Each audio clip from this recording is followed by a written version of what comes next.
know what happened there. Good afternoon, everyone, and a warm welcome to Quickbooks Labs. Quickbooks Labs is a monthly podcast designed to be the place to learn all about the world of QuickBooks and other accounting software. And thankfully, we do have other accounting software to talk about. On the first Wednesday of each month, we hang around these microphones to talk about all of the latest news, tips, and tricks for QuickBooks Online. I'm one of your hosts, Aaron Patrick, a chartered accountant and owner of an accounting firm called Boffix, a QuickBooks certified trainer UK with a fancy new logo. I've not put that one up. There it is in the top corner, just there, and also the QuickBooks chap on YouTube. Join me, as always, is the one and only Ash Beetson, my co-host. How's it going, Ash? Fantastic. Thanks, Aaron. Yeah, myself, Ash Beetson, QuickBooks trainer, software developer, a bit of bookkeeping, a bit of accountancy on the side as well. Back over to you, Aaron. Fantastic. Today we have an absolute cracker installed for you, but first let's figure out how it all works. We have a brand new format. As I said, we go live Wednesday, or the first Wednesday, should I say, of each and every month. Well, I've just realised, actually, forgot to mention if we can do next Monday, but we'll talk about that when it comes. We're live to the world at our regular time of 4:30 p.m. UK time, 10:30 a.m. US Central Time. So if you're listening to this back at any time later, why not think about joining us live? Just like we have Oliver that's joined us live, Chariot's joined us live, and I'm sure there's many others in the chat room as well. And those guys are there to keep us honest, making sure that we're telling you the right information and ask us some questions or burning questions along the line. So furthermore, if you are listening to, we are now live on all of the podcast services around the world. Feel free to subscribe to the podcast service of choice. Ash, what is the agenda for today's session? Well, we've got a few bits to look at, Aaron, so you'll be doing most of the chatting, I think, now. But we've got a bit of both of us actually talking today. You'll be looking at the USA update for the mobile for QuickBooks. The desktop version is coming to an end in the UK. What's all that about? I think we've got a good idea. There's an accounting manager update. Well, what have we thought of so far in 2021? And also, I actually went to a Sage conference last week, so I'll talk a little about what I saw there. All good. I like to be infiltrated in like the enemy. You were just seeing what was going on. You were just infiltrated in, and yeah. No, actually, I as a software provider, I am completely or software developer. I've got to be agnostic, as they say. So I've got to be completely open and look at everything with this as the same, with the same open mind. Even though I'm doing QuickBooks training, I'm still happy to look at Sage and Xero and see what it's all about. And we need to know what's happening in this competition, don't we? That's what it's all about, isn't it? Okay, then. So shall we jump straight into that USA update now? The big update I wanted to show you, and I don't know if you've seen this yet, Ash, but there's a big change in the way that the QuickBooks dashboard is looking at the moment. Let me just share my screen and show you what I mean by it. So I was hoping to show you the client that I've got that's affected, but unfortunately I can't find a way of getting it without giving away too much sensitive information. So I've just jumped into a USA client here, and I'll just try and, as best I can, talk about these changes that's appeared. So we're all kind of used to now the left-hand panel, aren't we? And the left-hand panel's been like that for a long, long time. And I suppose the reason behind this change is because it is starting to get a little bit crowded. And I'm on the American version here. It's even more crowded than what we have. I don't know if you've noticed, but they have the time section in there now. They've got the one extra one looks like that as well, isn't there? Oh, no, all the rest are the same there, but it is starting to get a little bit crowded, isn't it? And you can kind of see why they've needed to make changes. Well, on the client I was looking at yesterday, this whole left-hand panel only had 4 different categories. And it was one of those where you kind of went in and then you found your information over here. So a subtle but quite a significant change, and actually caused me a lot of issues yesterday trying to help and sort out the client, because I couldn't find anything. I couldn't find where any of the information was. Reports aren't down the bottom anymore. They're in one of the top ones. And, your accounting areas over in a different one. And it will be one of those things where we'll easily kind of get used to it over time, won't we? It won't take us long to get used to where everything is, but it's quite a jarring change. Do you think it's long overdue, this change over this side, Ash, or what's your thoughts on that? Yeah, I think I should have actually passed something on. I did actually receive a little update email because I've got a US account in place, and I actually received something that said, "This is how it looks at the moment. This is what it's going to look like." I should have emailed it to you last week when I saw it, and then I forgot all about it. But yeah, I think it's like a lot of things, because we get used to it all of the time. You sort of happy, but I think as loads more stuff comes in, yeah, they are inevitably going to run out of room, and we'll like to sort of condense it and have a few more sub menus. One thing that did interest me actually a month or so ago, and I noticed it pop up actually in the company settings, was the separation of time, where it used to be within customer settings, and time popped up down the left hand side in company settings. I see times now appearing in there, but the time to me just still looks like your standard QuickBooks time, not the T-sheets moving it. Now, is this T-sheets stuff that's coming to QuickBooks, or is this just the time feature that we've got in QuickBooks now as standard? Well, unfortunately, because I've only just created this license, it's not coming up the pop-up. But the first pop-up you get going in is the whole, do you want to convert to T-sheets? And I forget the pricing of it in America, but it's like $15 or $30, whichever tier you want to go on, and you get to choose between the two. So I'm hoping, and I've not been able to integrate it yet to find out, but I'm hoping that what you're saying is exactly what the aim is, that time, or QuickBooks Time as they're calling it now, the old T-sheets, will be part and parcel of here. And I think we need that, don't we? I think that's the only way it's really going to push forward.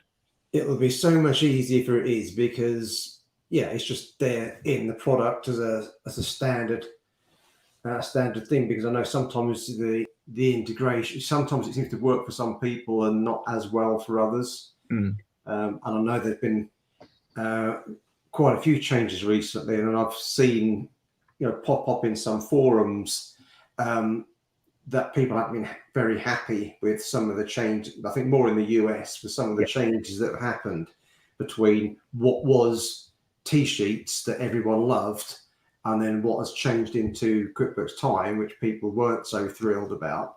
But if they're making it easier to use in product, I think that can only be a good thing. Definitely. And speaking of pop-ups, I'm hoping this will actually do it for me again. But now when I go to export data, get it that way around. So it's a very unutilized piece of the software here. We use it every now and again to export data, but it doesn't get used very often. But when I press export data, here it is. It's come up brilliant. So help make the experience better by letting us know what you're exporting. And they're asking us questions about the export data and what you're using it for. Now, I can only assume this is because export data is on the chopping board as a feature that might get rid of it. If it's not being used very often by people, it kind of makes sense to consider getting rid of it. But what do you think to that then? Do you think this could be the end of, or do you think they could be looking to get rid of export data? I mean, why else would they have this element here? The only thing I can think of is that Intuit purchased a app last year, and the name escapes me, and it's the one, I think it might be Rewind. Yes, the cloud-based backup one, where you could basically do a backup, into the cloud. And then if you did if you had made some sort of monumental error with your QuickBooks file, you could rewind it by sort of basically going back to where you were last week. And I wonder if they're using that feature sort of to grab, why are you doing this? Are you doing it as a precaution? And if they think lots of people are sort of taking backups to put, just to hold there because they're worried that they're going to lose all of their data, then they might start thinking, okay, well, we've got so many thousand customers that really would like a backup feature. Perhaps we'll start advertising, because I think Rewind actually, or whatever, I think it's Rewind, is a standard in the Plus version. Accountant. Oh, over there. Oh no, is it no Advanced? QuickBooks Advanced. Yeah. In the US, I'm pretty sure that is a feature that's available. So whether it is something that they're thinking of bringing into the lower tiers as an option, or as something that they can move up to, that would be my only guess. Yeah, that makes a lot of sense, actually, doesn't it? Yeah, because I do hope I very rarely use the export data feature, but I do hope they're not looking to get rid of that one. I think it's useful. But like you said, if they're trying to bring more functionality to it, and there's the ability possibly of using the cloud-based backup solution, then that could be pretty useful. And it's one of those things, isn't it? It's one of those that comes up every now and again, and it's people who are they're struggling to completely migrate over to the cloud, and it's people who are so used to having that backup regime, aren't they? And that confidence, that comfort blanket for it. So I suppose if you give them that option, that could be quite useful for them. Yeah, definitely. Okay, so the last bit of small little bit of change that I've noticed, and maybe this has creeped in earlier, it's just that I've only just noticed it coming through, is the wrap up is now live. So that's when we kind of started talking about in the last one that we talked about in terms of adding that extra element there. So we talked about this as one of the announcements that came through QuickBooks Live. So the idea then is it's supposed to try and kind of finish off your month-end review. So the idea of going in and preparing reports and send reports packages and close the book. So that would be quite a nice element to come in. But the other thing that I found, and I don't know if I've kind of missed this or not, is if I go into the work papers, although I'm struggling to find the work papers, where are they gone? Oh no, they're called Prep for Taxes here. So the work papers within the US document is called Prep for Taxes. And I've noticed they've got the same as what we've got, year-end task documents review, but they also have a tax mapping option as well. Now, this is more to do with the fact that in the American option, they do have the option for ProConnect Tax Online, but it's interesting that they've started to bring this feature in. And it kind of shows us what may or may not be coming for the UK product if we are going to go down that route and go from there. But do you think that's kind of the right or the only way to do it? How would you kind of envision the whole kind of going from bookkeeping to tax solution would be? Yeah, well, I'm not surprised that it is showing there, because I know they've had it in the US and sort of Canada for a little while, and I would expect something similar possibly to come over to the UK maybe at some point. It's always a difficult one, I think, when you come to preparing sets of accounts and tax returns. Okay, if you are really a QuickBooks only firm and you don't do anything else, because this will be much easier for you, probably give you a much slicker, output. I think it gets a little bit trickier when you get some of the larger firms that might have, 300 QuickBooks clients and 200 Xero clients and 150 Sage clients or whatever. And then they're at that, okay, well, when we come to prepare the year-end accounts, what we're going to be doing, are we going to use a different tool each time we do it? Are we going to use the one that's inside Sage for doing Sage tax returns, the one that's going to be inside Xero for doing Xero tax returns, the one that's inside QuickBooks for doing QuickBooks tax returns? And that's a lot of stuff to learn. Yeah. If I was working in accounting practice, I would think, God, unless of course then they have this is the team that only does with the QuickBooks clients, and this is the team that only helps the Xero clients, and then it gets easier, I guess. So it's a tough one. It's not just the learning though, is it? It's the risk factor. So you're, as a practice owner, you've got to be careful of your own practicing certificates and and your kind of commitments and what you need to do to stay compliant. And you're going to have to make sure that those sets of accounts are all compliant, aren't you? And and especially with the rate of changes and things that are happening and everything else, I think there's a lot of checks you're going to have to do outside if you're going to run multiple software to do your statutory accounts, aren't you? And I think that's a big ask for a lot of practices, I would have thought. Yeah. Well, not just the practice, but a big ask for the software companies. Yeah. I suppose it's a very competitive market at the moment. So every accounting software company, I guess, is trying to do as much as they possibly can to, gain the interest from accountants. Look at all of these tools that we've got, and we can help you do this, that, and the other. It's tricky. And I suppose the other side of it is it's probably not even designed for accountants, is it? I suppose it's the end user that's going to benefit the most. The idea that they buy Quickbooks online and that all their statutory requirements are done. They can file to Companies House, they can file to HMRC. That's ultimately where they're trying to get to, isn't it? Well, I suppose that is another thing. I mean, obviously you're logged in there as an accountant, and those tools are only going to be visible to accountants at that point. But step forward 2 or 3 years, are these tools that are then available to the business end user, the accountant that is working in the factory? So, with something we've spoken before, through different types of accountants, ones that are working in practice, ones that are working in industry. And sometimes, QuickBooks doesn't have all of the tools that someone that's working in industry really needs. If someone's made lots of mistakes and they want to reclassify 1,000 transactions, that's hard work if you've only got simple tools available to you. Although we do know in the QuickBooks Advanced, you've got reclassification. So, because you get qualified accountants working in industry who don't necessarily need an external accountant to prepare their accounts for them. Yeah. And it could be that, actually, no, we don't need the external accountant.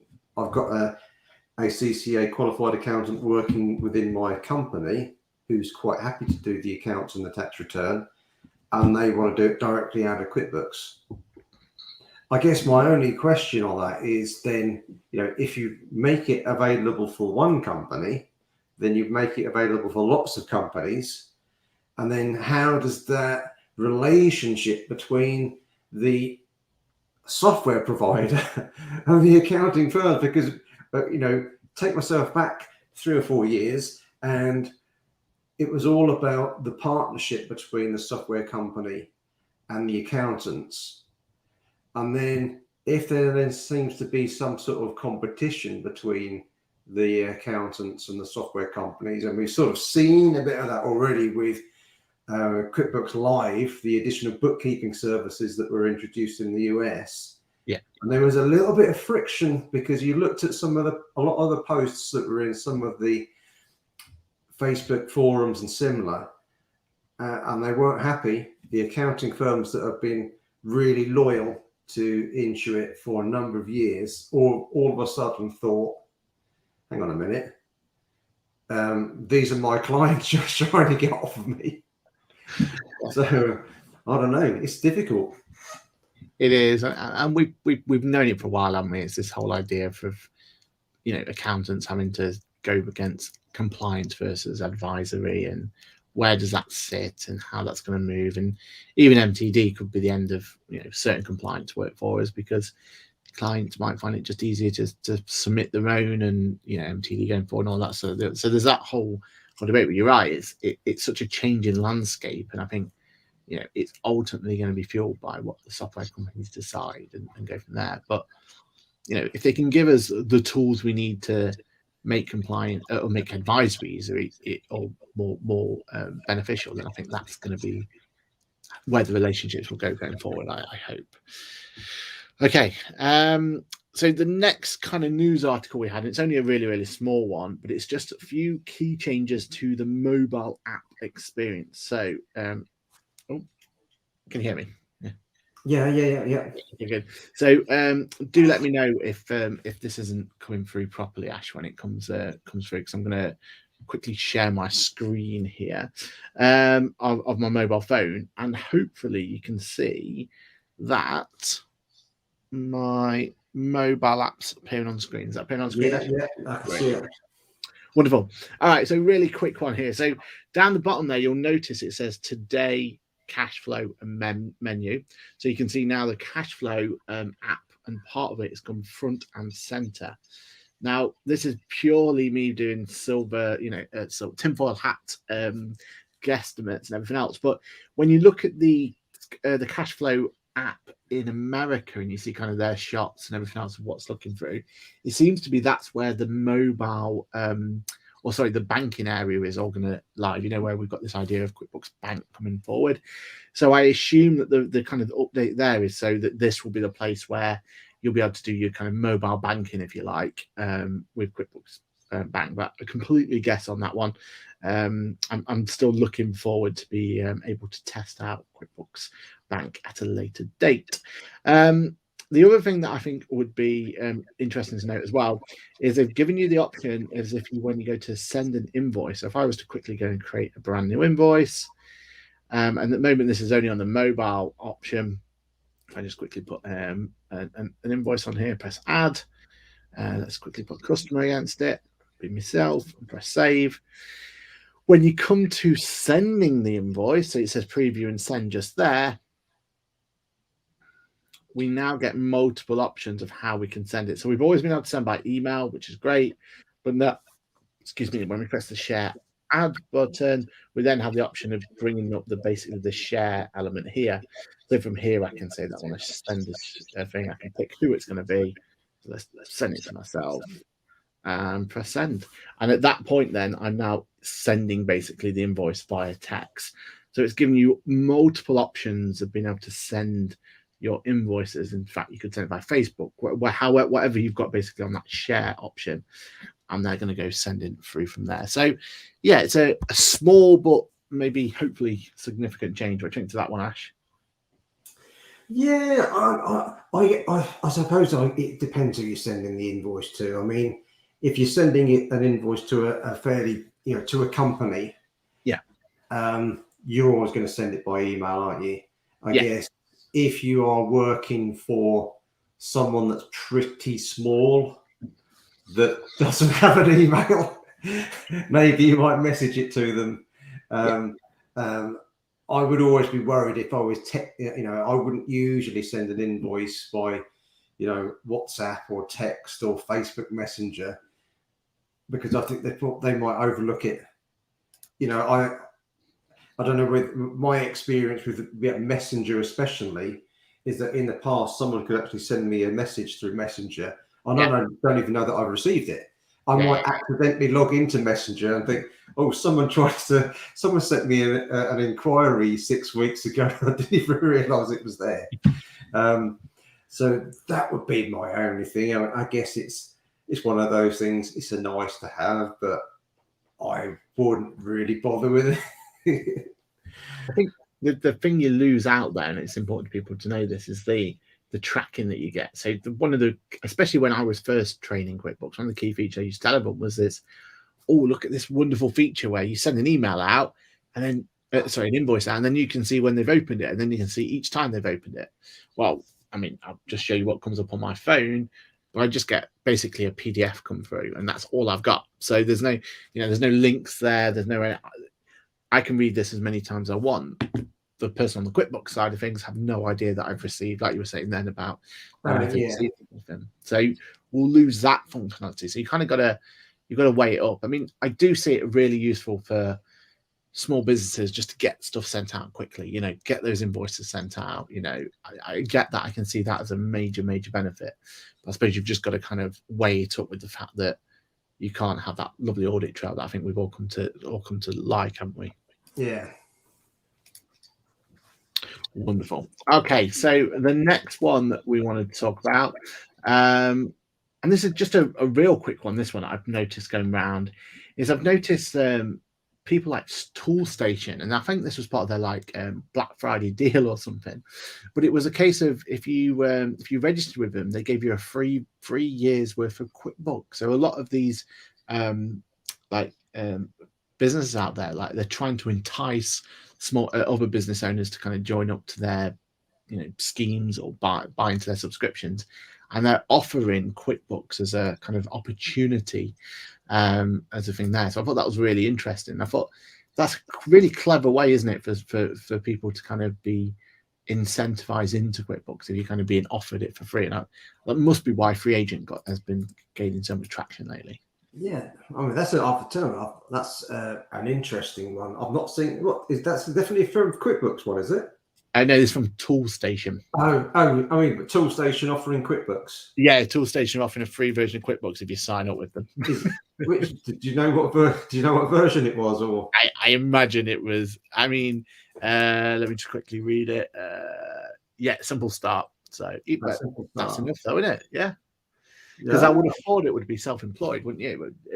I'm surprised. Yeah, I mean, yeah, or maybe it's free for so long, or yeah, they're trying to push the MTD element of it, so I assume that's why they've gone for the simple start. But yeah, still, I think that's pretty cool, that one. Yeah, well, I mean, I would say Toolstation, they get a lot of visits to their website, don't they? Yeah. So yeah, well, fair play. Yeah, that's a cracking way to get people involved in the world of QuickBooks. Okay, the other one is, and pour one out for the lost here. We've got QuickBooks Desktop comes to the end in the UK. We heard about the USA going to subscription only, didn't we? We thought that was quite a shocking news, and this should have been in last month's show, to be honest. But we're so chock-a-blocked with news from the QuickBooks on QuickBooks Connect that we kind of missed, or we didn't have time to cover this one. But yeah, QuickBooks Desktop comes to the end in the UK, and I think this is going to be quite a bit. And there was a lot of uproar about this, wasn't there, on the kind of forums and stuff and everything else that goes with it. But what's your opinion on this one, Ash? On the desktop, being discontinued, yeah. But yeah, I fully understand. I couldn't remember whether we actually mentioned it before, but with the move to Making Tax Digital, and we've got to think that QuickBooks is primarily a USA product. Yeah. So let's, especially desktop. So I would probably say 95% of the desktop users are probably going to be in the US, and UK desktop would be right down at the bottom. And you think, just almost like we had with the construction industry scheme, I don't think that actually ever went fully into desktop, although we've got it online. Yeah.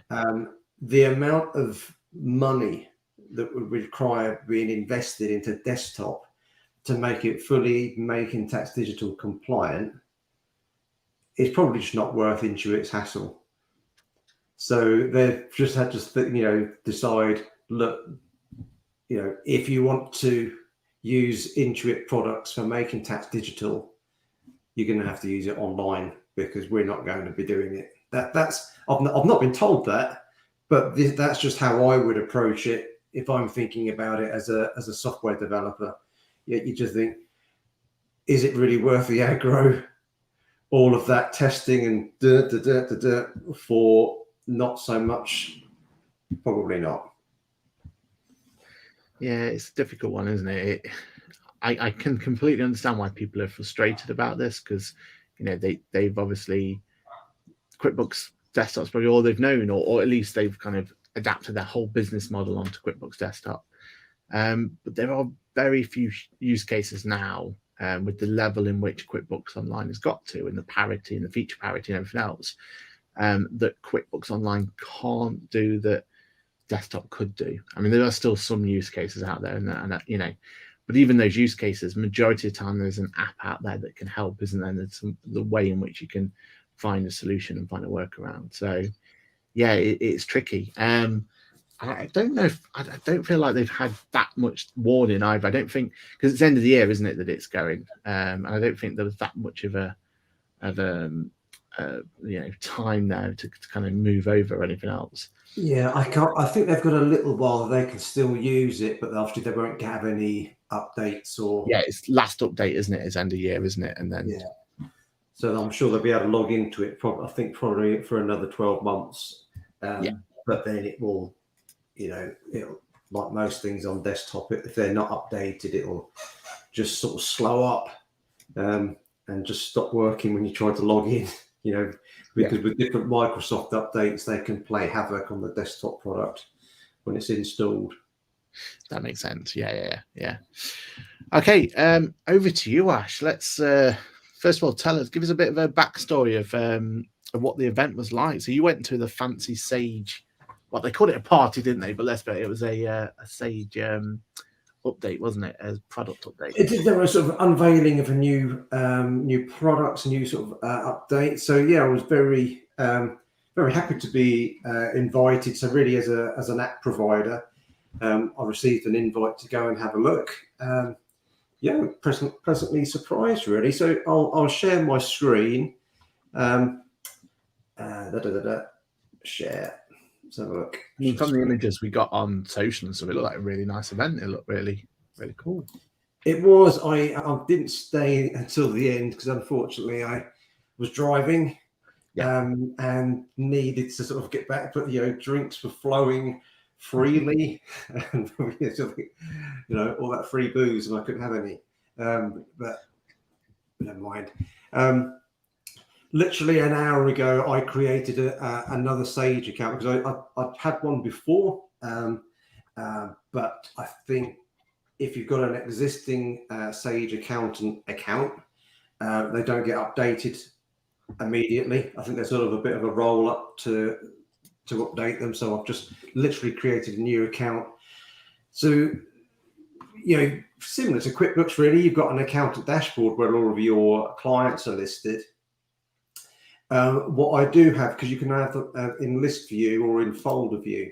So the idea being that you can actually create a folder. So it could be for particular businesses, group companies, or maybe even a particular, user. I think perhaps, but I mean, I just created a little folder and within there. So I now have got those sort of sub files from within there. And these aren't Sage companies. So any company, whether you're using QuickBooks or Sage, you can just add a company. So I've literally just quickly gone in here, created a couple of companies, so they're listed within my folder.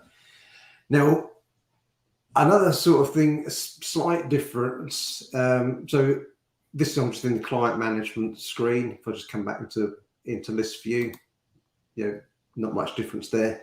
You've got your year. You can see what your year end is. Let's have a quick look. So I've not had a good chance to have a look. It's just a search screen there. If I'm logged in as like the accounting practice, so I could go straight in. And so if I'm looking at the accounts of my accounting practice, because I've got a free account, I could click into accounting. So I'm not, this is literally sort of almost brand new. I logged into this earlier on and not put any settings, no balances in here at all. Let's give that a second. It usually is a little bit slow when we're on StreamYard. There we go.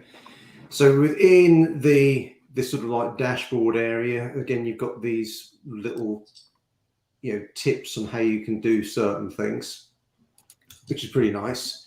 I do quite like the cash flow forecast that's in here. I did actually, I had on another file a test account with some balances in, and I hate to say this, QuickBooks, but I prefer this visual to what we've got, because on this summary I can easily see what my opening position is, what my cash flow coming in is going to be, and you are able to, once you've got it all set up properly, you're able to click in here.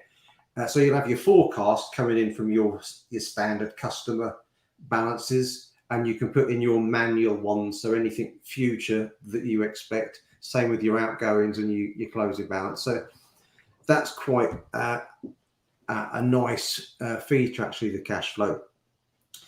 One thing I did notice, if I just popped into settings from here, I noticed the other day when I was just having a little bit of a poke around, is that in settings on this Sage file, you've got one that is specifically for opening balances. So you would go in there and, if you've got customers in place, you could just go in there and you can update your customer balances just by entering an opening balance against each name. I don't actually have any suppliers or names set up at all. And the same for the bank.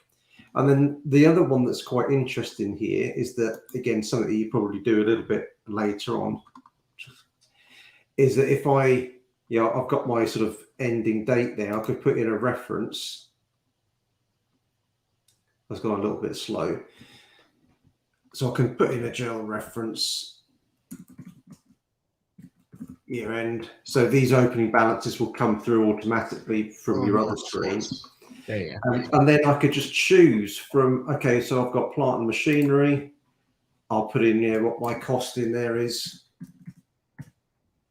And whatever is basically the balance is going to go to this ledger opening balances. So I quite like that, I've got to say.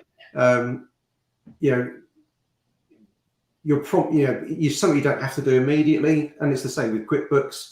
You don't immediately have to put your opening balances in there, but at least it's got its nice little place there in settings. Once you've done your accounts from the previous year, and think, I know what my opening position should be. You could pop straight in there and put them in. So yeah, that's quite nice. Then I'll just click save. I know we saw the sneak peek of what QuickBooks has looked like, where it was in the month-end review, wasn't it? And in there, but yeah, I think that's a nice way of dealing with it, because opening balances is still one of those areas where people get so confused, don't they, if they're not from an accounting background. Yeah, absolutely. Now there was another thing that I was going to mention. It's just gone straight out of my head for a second. So the announcement then was that because So the other announcement. So really was within. So there are some other features within here which I've not had a good chance to check, and that's the way that Sage interacts with HMRC. Oh, okay. Now I think because I've got to have a live account set up, and I've not really had the chance to sort of look at that. Something that was announced was some updates within reports. I'm just going to go into more in reporting. So currently, what you've got in Sage, you've got some standard reports, not as many and not as good, I've got to say, as QuickBooks reports. I've always loved QuickBooks reporting. Yeah. But so at the moment there is Sage Intelligence. I think I did have a very little look at this a little while ago. You can put some fairly nice reports together, but it's not the easiest thing in the world to use. Mm-hmm. So nothing like trying to just filter the reports that we can in QuickBooks. It's pretty involved, the way you have to sort of go around building this sort of thing. But what was sort of unveiled, I think I was told by one of their sort of Sage gurus that it was going to be sort of released fully January, February time, were the ability to customize their reports like we do a little bit in QuickBooks. By basically clicking on the report and then using a customize option. I'm just going to click on it just to double check. No, there isn't any. I've got no data in here anyway. So at the moment we're sort of saying create your own report in Sage Intelligence. There will be a button up here that will say, customize the report, and it will be very similar, filtering customized columns that we're sort of used to in QuickBooks. So I thought I just mention that. I think they'll have a long way to go to meet the QuickBooks reporting. but I'll keep my eye on it because it's an interesting thing to take a look at. I'll stop sharing my screen now. Because for me, like when I first heard the announcement of because it must be just kind of like I was more hyped over the title more than anything. I was almost clickbaited into it. But when I heard about it, it was all talking about automated cash flows and managed clients and all these, that, and the others. And for me, the way it was sounded like was that they had this big overhaul for that accountants area, the effectively the QBOA area. But I couldn't find any kind of special source or anything in there. It literally just looked like a list of the clients. Is there more automation there, or? I think there is some more automation. I've not, whether it's because I've not actually signed up to pay for anything, but how it was sort of displayed through sort of their the way that they showed everything is these different levels. Yeah. So obviously they purchased Go Proposal. Yeah. So now you should be able to directly from within Sage, although I've tried to have a dig around earlier on, is almost create a proposal that's going to be almost from within Sage. Oh, that's clever. Right. Yeah, that's the integration I was expecting. Yeah, cool. And a lot of other features in there as well, like the direct integration between your client and HMRC within Sage. Now, I couldn't find. Now, I might have either misinterpreted what I'd sort of seen, or I've just not found anything yet. But ideally, that's because of that. I mean, to me, that is like gold, because it's I don't luckily have to deal with many clients these days, but there's nothing worse than you're in the middle of doing a reconciliation at the year end and you think, okay, it tells me that their PAYE balance is X amount on the accounts, and you're trying to verify that by, okay, now I need to log into HMRC and check their PAYE balance. Now, if you can just get that directly into your portal, well, I mean, that's got to save me it doesn't sound like a lot, but that's got to save me 5 or 10 minutes at least of just logging in and trying to find the balance. And you'll have that literally just go straight to it and it's there. Yeah. Because when clients log into their bookkeeping software, they should be presented with what their tax bills should be, shouldn't they? And that's the dream, isn't it? That you log in and it's got your corporation tax bills this, your PAYE's this, your VAT's this, and that is their best way of being able to keep on top of their cash flow and everything, isn't it? So, yeah, if they can if that's what they're aiming for, that would be brilliant, wouldn't it? Yeah. So, I mean, I'm going to have another look, because that's why I just added my companies in there to begin with. I thought, what if I could put a bit more information in and then link it somehow? I've not been able to do that yet. Perhaps I can't do it. Perhaps I've just missed something. But if not, I'm going to ask a question within someone in Sage to see if I can find the answer there. No, that's good, because I had to play around with it, and I just thought I was missing something. I was just like, oh well, where's the kind of that special sauce, like I was saying? But but if they are aiming for that, and it almost sounds like they're trying to become almost like accountancy manager-esque solution, especially based on their kind of front page of their website and things like that now. So if that's what they're aiming for, I think that could be, and that's a clever way for them to come along, isn't it? That's a clever way for them to try and get that lost ground, isn't it? Because if they can build a whole practice solution all in one, accountancy manager, quick bookkeeping, accounts, but if they can do all of that, that could be quite powerful, couldn't it? That could be a if anyone's starting up a new accounting practice and they just take on this one software called Sage and it does everything for them, then happy days for them, isn't it?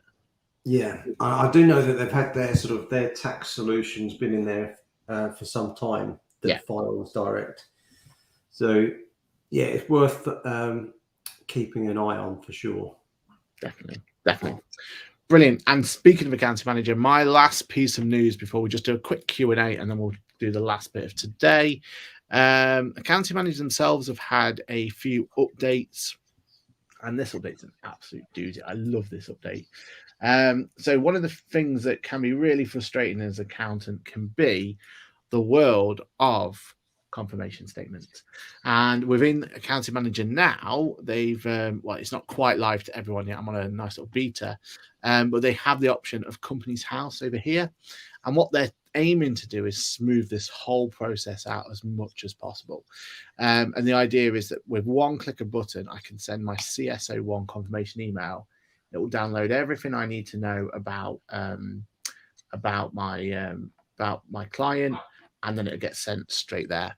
And you literally press send, and that information goes straight over to the client. And they're even talking about then getting the ability to accept that information by doing it later down the line as well. So the client can just accept that information, and then that is all good to go. So no, I'm really liking that. I think that's going to be a really exciting. That's nice. I'm excited about that, and I don't even have Accountancy Manager. It was something actually when I I still have got Tax Filer, but I don't use it as much. Yeah, it was something I requested in there, and it's never come in. I think because Tax Filer is owned by Iris, and you can do this in Iris, I believe, or something similar. Then they're not going to, because otherwise, if you've got something as good as that in Tax Filer, why would you use Iris? Yeah, exactly. But no, that is great, because again, it's one of those painful things, isn't it? The minute having to log into the Company's House account, and do it or print it off and send it to someone. Yeah, and it looks awful as well when you do it that way, doesn't it? I mean, the format's terrible. Doesn't matter what you do with it, it looks terrible. And it is a time consuming. And then if you want to go and make any adjustments, even worse, there's a whole rigmarole to go through. So yeah, it's those little elements like that I think are brilliant, and I think well worth the investment in terms of trying to get that up and running and ready to go, because that is a complete game changer in my mind in terms of making it easier for accountants. Wonderful. So keep an eye out for that one. I don't know when they're looking to release it to the public, but it's in beta testing at the moment and going very, very well. The only thing at the moment is you can only submit your CSO1, so your confirmation statement, if you've got no changes at this point in time. But obviously they'll build on that, and functionality will come back later. Just a quick Q&A section, so we just make sure that thank you everyone for comments in the stream. Any news on the download bank statements yet? No, I'm still frantically looking for a solution for a client that's working again. As you remember from last time, I do have that screenshot of it working, so I've got proof that it does work. It has been working in the past, but at the moment I'm still struggling to find a live client that's working on it. I do check on a regular basis, but we definitely can't wait for that one. You've heard no news on that, have you, Ash? No, I haven't. No, I've still not seen anything either. Yeah, they did announce it in the product release webinar yesterday, but it's not there. One thing that was upsetting about the product release thing is they've still not given us our summer, autumn, and winter release yet. We're still only on spring, aren't we? So maybe this in the website, yeah, maybe that's it. Maybe we can't use that as a thing to look at. Good point here about the fact that Facebook will give you some audit, some sort of auditing, and that's definitely true. It's just not built into the software like we used to, is it? Which is a shame. And Leanne says, just tried to log into it, not allow me to. Do you have any knowledge of the issues with software and signing on? The only thing I've said to a lot, because it's been a bit ropey lately at the moment for us, is to do the old incognito trick. That seems to be the only thing that's doing the trick at the moment. So whatever browser you're in, or private mode, or whatever you do, just try jumping into incognito mode, private view mode, and get yourself in that way. Any other tips, Ash? I don't know. I literally just logged in, so I saw the question. I've no issue at all logging in, but it's again similar to what Aaron said. Or do the old Control Shift Delete and clear your cache and cookies, and then give it another go. Turn the computer off and turn it on again. I know they're forcing two-factor authentication at the moment, so that could be, that could be something, couldn't it? I've not had problems ourselves. I'm trying to get the two-factor authentication up and running, but it could be that. And that's just as a tangent. That's one place where Xero have got it spot on with the two-factor authentication. You literally click it instead of having to have that number being sent and having to type the number in all that lot. It just now pops up on my watch. So it comes on my watch. Is that you? I click yes. Job done. I'm in. So hopefully they can go from there. And then we've just had. Oh, okay, yeah. Leanne says change password and in. So good one. Excellent, brilliant. So final bit for today then, and we've just got enough time for this one. We're going to quickly just go through and look at what was announced in this year and rate them. So for the kind of more people who were here this time last year, we did exactly the same thing. And I'll just bring it back up. And this time last year, we did this, where we looked back in 2020, which was a cracking year, wasn't it, Ash? That was a really good year we had. We had the cash flow forecasting. We had all manner of different changes to the bank account. We had the iZeta integration. We had, what else did we have? Tags was released there. All manner of great things. It was a great year for innovation and elements that came into play. Now, this year, though, we're going to play the same game, but I'm going to be very honest with you and say I really struggled to find stuff to put on here. So, Ash, let's go through ones I've got. So we're doing exactly the same. So game changer, great, meh, poor, or not yet available. And we're going to start with one of the only product announcements I could really find, and that was the working papers one. So what do you think to the working papers? Do you think that was a great game changer, a meh? What are you going to say? It's a difficult one. I'm sort of between great and meh, and I know that meh sounds really bad. Yeah, but almost halfway in between, probably slightly in the great. I think because it's definitely no game changer for me. Okay. Because, put it into the great. I'll be like kind. So the only counter argument I've got for that one is, remember when Johan came onto the show and he told us that he is going to get a license for every single client he wants, that he has, even if they're not on QuickBooks, just so he can use the working papers. So his kind of use case for it is, it's absolutely brilliant. And to be fair, for our practice, we've now 100% adopted it. It's not perfect as it is at the moment, but it is good. It's doing what we need it to do. There's still a little bit that we have to kind of do outside of QuickBooks still, in terms of making sure that we think that our accounts are compliant, ready to go. And I know they've got kind of hope. Well, we're hoping there's some kind of enhancements that's coming to working paper soon that could really push it there. So I was going to push it to game changer. Okay, let's leave it great for that one. All right, what about the very small update to the bank of category history? So you remember on the bank account now, when you go into a transaction, you now have that option to see what it was before. So what do you think to that feature? I think that's great. I put that as a great. It's not a it's a tough year. We've got slim pickings. We just got to. Now this one was a controversial one. Oh, category history. When I first saw it there, I was really pumped for it because I thought, you know what, this is absolutely going to change the way that people use it and everything else. But for most of the time, that where it's actually useful for, and it's going to think we've already put things like rules in place, and we've already tried to simplify things as possible, because really what this kind of leaves it for is those more complex transactions where categorized history just doesn't help anyway. But yeah, it's a good feature that I think will help. What about the fact that import styles have gone? Well, I've got to go in the. Is that a great game changer that we can now? That's got to be poor, isn't it? That they've taken away a feature. A feature's been taken away but not replaced. Yeah, I know.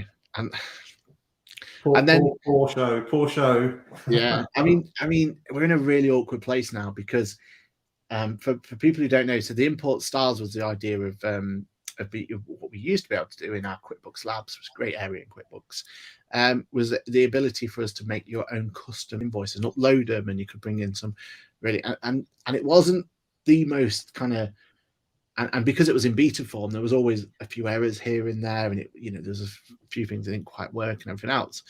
And basically, QuickBooks took the decision of saying, look, it's not working, and we're just going to remove that feature altogether. Now, originally it was going to go completely, and there was no other opportunity to do. Now, if you'd have turned it on before they removed it, you are still able to access the old feature. But you now have no ability to turn it on. So new licenses going forward, they won't have it. Any old licenses where you'd already turned it on, you can use it again. And that's really awkward, isn't it? That you've got those few kind of clients there that can still use it and everything else. And for the ones who are using it, some of them relied on it. So for us, it was a few people in VAT schemes and things like that where they needed that extra bit of ability to go through. What about the new reconcile screen that's not arrived yet? How do you think to that one? Well, because it's not really arrived yet, it's got to be a bit of a meh until and don't half give us something, or give it to, or like they did with you, Aaron. We'll give it to you, and then we'll take it away for one day. I was lucky to get a screenshot out of it. Nah, you're completely right. I mean, the potential is so. I mean, even if they just gave us that ability now to upload the bank statements, that was like part and parcel of that new update. So not quite the whole. You get the ability to drag your statements in, which is giving us somewhere to stick our bank statements can be useful. Because at the moment, the only place we put it is that share folder that we get between our clients and put it in there, which it's a place for it, isn't it? What about the business, the QuickBooks business account? We were teased it. Well, if it comes in, or if and when it comes in, I mean, it could be a game changer. Yeah. But it's just where, it's sort of, dangling that little bit of. So I'll leave it in game changer because let's hope it. We don't know yet. It might not work. Oh yeah. Good idea. Not yet available. Yeah. At least we've seen this kind of working. So I was getting ahead of myself. Yeah, it's not available. But no, you're right. Like, we've heard so much about it, and even my personal business use case. So for Bofix itself, this could be wonderful. Like, we're constantly battling at the moment, especially with us being remote, of trying to how do we pay for this and pay for that and all that sort of stuff. And the potential to be able to create account if my theory is correct, and it's very similar to the Revolut solution, which is because it's all based on the same background and everything else, then Revolut's got a great way where you just generate these virtual cards and pay them off and stuff like that. So I think there's a real good chance there. And for what businesses need it is, which is expense management, and that's where the QuickBooks business account can be. I think that's going to be absolutely brilliant. So yeah, we wait with bated breath on that one. What about the Mailchimp acquisition? This is where I was really scraping the barrel as to what features we had this year. It's a difficult one for me on this one because I've already got a Mailchimp account. Yeah, and but I am thinking about creating another to see, because I noticed when I logged into Mailchimp the other day that there is a QuickBooks integration. That's right. Automatically. So if you've got a QuickBooks account, it will almost like bring through your customers as subscribers, and be able to start sending out newsletters or whatever to them. Yeah. But I haven't gone in and sort of really looked at because at the moment the pricing, I'm paying for it through Net-Tracker. But I think actually the price, you look at it to begin with and you think the pricing is, it's free. Yeah. But but as soon as you actually want to do something with it, you need to pay for it. Well, that's how I've found it at the moment. Unless unless I create another account, and it might look a little bit different if I've created one through QuickBooks. I'm not sure. Yeah, I don't know. I'm torn. Again, I'm slightly torn between great and there. I guess it depends upon, it'll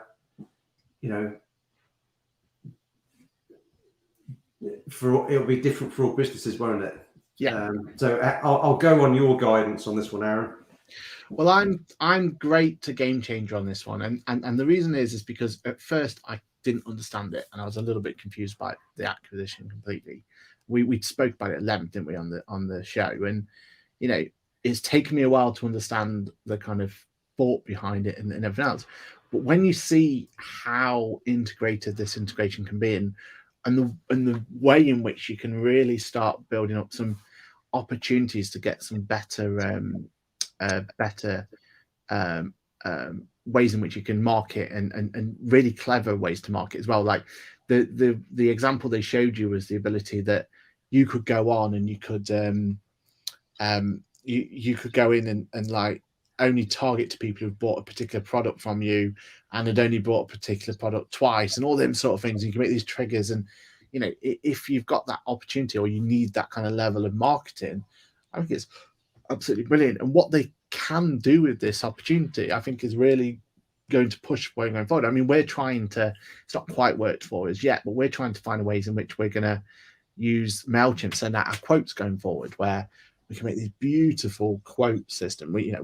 We've dropped Go Proposal now, so we're looking kind of at other solutions, and and I think that's kind of where it sits for me, is these kind of opportunities. So I'm really excited for it, and I'm looking forward to kind of getting my teeth properly into Mailchimp, because we'd already used it before, but we weren't really using it for its full potential. We literally were using it to send newsletters out, but we're looking at the kind of whole back end of it, the trigger, the customer journey, all that sort of stuff. And I think that's going to be awesome. And the more they can integrate it and make it work with QuickBooks, I think that's great. What about the whole new bank import screen? Like it, not like it? Yeah, I mean, the fact we're having to class this as a new feature in 2021 says it all, isn't it? Yeah, I mean, it is what it is. Yeah, it's sort of in the middle of there. I was thinking it doesn't really do it for me. Did it upgrade? Did it make the experience better for you, Ash? No. In fact, there's more clicks now, isn't there? Although I do like the fact you don't have to bring all the information in. That's where you can decide what comes in and what doesn't, don't you? Which it's a mare though, isn't it? What about the updates to the cash flow forecasting tool? So they've given you the chance to do recurring. They've given you the chance to look now 24 months as opposed to 12. You still don't like the cash flow, do you? But has this done anything for you? Or let's say you didn't like, or you weren't as excited about the cash flow as some of us. Yeah, I'm sort of in between, because it's again, for basic forecasting, it's probably fine, probably between fine and great. If you need to do anything a bit more, and I put a LinkedIn post on this a couple of weeks ago.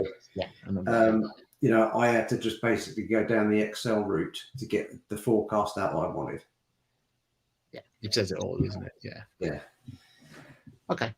I mean, I still love the fact that we have it there. It's a great conversational tool. I know a few clients that have it saved them during pandemic. It's as simple as that, because we were able to have those conversations, and unless we paid more for a third party, we'd never be able to have that level of opportunity and have those chances to talk about it. So for me, it's a great, but I get what you're saying. If anything, I'm putting down for Med just because I was hoping for so much more of the updates. I was really looking forward to what they could have done with the kind of the platform, and I was hoping they were going to build on it in just the same amount of enthusiasm we had from last year. But for me, the updates didn't quite hit it there for me. I still think there's like you're saying, there's still lots that can be done there, and I'm waiting with bated breath, really. And the final one, you spotted this one, the new list view for what's it called, for the locations and classes and stuff, wasn't it? Oh yeah. Yeah, for the not the custom form styles, the custom fields. Yes, that's it. Yeah, custom field. Yeah. Didn't there? Yeah, I think. Yeah, again, it's all right. You need another one in there for it's all right. Yeah. Yeah, I don't know. I'll go with your gut on that one, Aaron. You see, for me, I was so excited when you told me it was there because we've seen the one in America, haven't we, where we've got those abilities to put in for the customer. You know, we can put lists in there and we can define what needs to be in there, which it needs, and it needs that extra element there. And we just didn't get it. And I was so excited to see it there. And maybe they're bringing it in so that it's making that future update better. But yeah, it was. I just don't know what it did. I'm still confused as to what it's done, really. And other than aesthetically, it looks a bit cleaner, maybe. With the functionality, yeah, the actual feature itself doesn't do any more. It's just laid out differently on the screen. Yeah, when we were so excited for what is already in the American product coming to the UK, and they made it look the same, just not brought the features over, which is a shame. So there we have it. There is 2021. Not a single game changer, which is surprising. But they had such a strong year in 2020, didn't they? I mean, that was it would have been very hard to emulate that year in terms of innovation and everything else that came with it. And I suppose they are kind of the focus is on functionality for MTD and everything else. I can imagine that's where that most of the resources and stuff will be going towards now, won't it? Yeah. So with that in mind, have you got kind of any what would you like to see up here for 2022? We'll end on that. Oh, for 2022, what do I like to see? Where because we need some game changes in 2022, otherwise it might be the end of QuickBooks Labs. I'm just trying to have a little think without giving away my own little plans. Yeah. I've got my own software development plans. I don't want to be giving too many ideas. Let's make it easy. Let's go for it. Let's kind of pick stuff that we know is coming to like the American market. There's already been announced, hasn't it? So you've got your changes to the working papers, your changes to your month end, all that sort of stuff. It was the factoring. It was that would be the game changer for a lot of small businesses if you've got that feature. Definitely needed. You know, if we can have that payment for the invoice instantly, pretty much, and without being charged, ludicrous, interest on it, then that's only going to be a good thing. Yeah, I completely agree. And following on from that, for me, it's that QuickBooks bank account, the QuickBooks business account. I think if it is, that whole Revolut mechanic and making it really easy and making it really simple and giving us the accountants the opportunity to have, some opportunity to help our clients as well. If it's, paying, helping them pay bills with an opportunity to, what's it called, to have an approval solution where we can build on that as well. And the opportunity there that every time they make a sale that they could have the tax being transferred, the VAT being transferred out.